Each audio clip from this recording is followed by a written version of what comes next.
Shalom Bapak Ibu yang diberkati, puji Tuhan. Hari ini saya ingin sharing firman Tuhan, dan tema yang akan saya sampaikan adalah 4 nilai penting dalam keluarga. Dan hari ini kita masuk seri yang pertama. Saudara, betapa penting di dalam setiap keluarga ada nilai-nilai yang ditanam di dalam keluarga kita, baik kepada suami kita, istri kita, maupun anak-anak dan handai tolan yang ada di keluarga kita.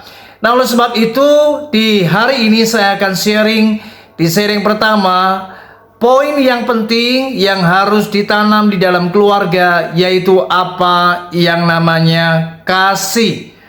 Di dalam Yohanes pasal 13 ayat 34, Yesus pernah berfirman, "Aku memberikan perintah baru kepada kamu, yaitu supaya kamu saling mengasihi. Sama seperti aku telah mengasihi kamu, demikian pula kamu harus saling mengasihi." Saudara, kasih adalah merupakan perintah yang Yesus ajarkan, di mana setiap kita harus hidup dalam kasih.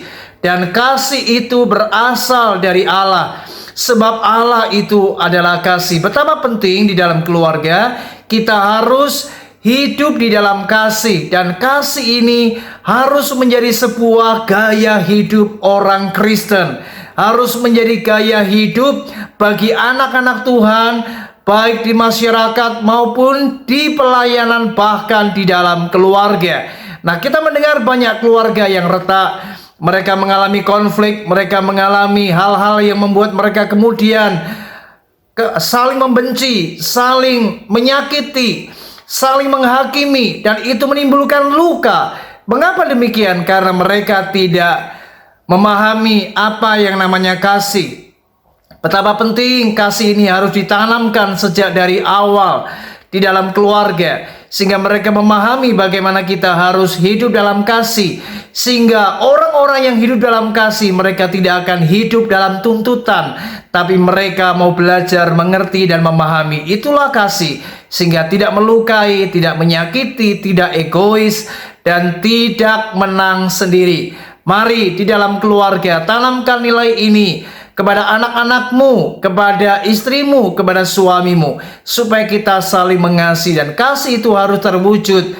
Salah satunya yaitu bagaimana kita harus bisa saling mengampuni, saling menerima satu dengan yang lain. Itulah kasih. Biarlah firman ini memberkati kita semua. Mari hiduplah dalam kasih. Tuhan Yesus memberkati. Shalom.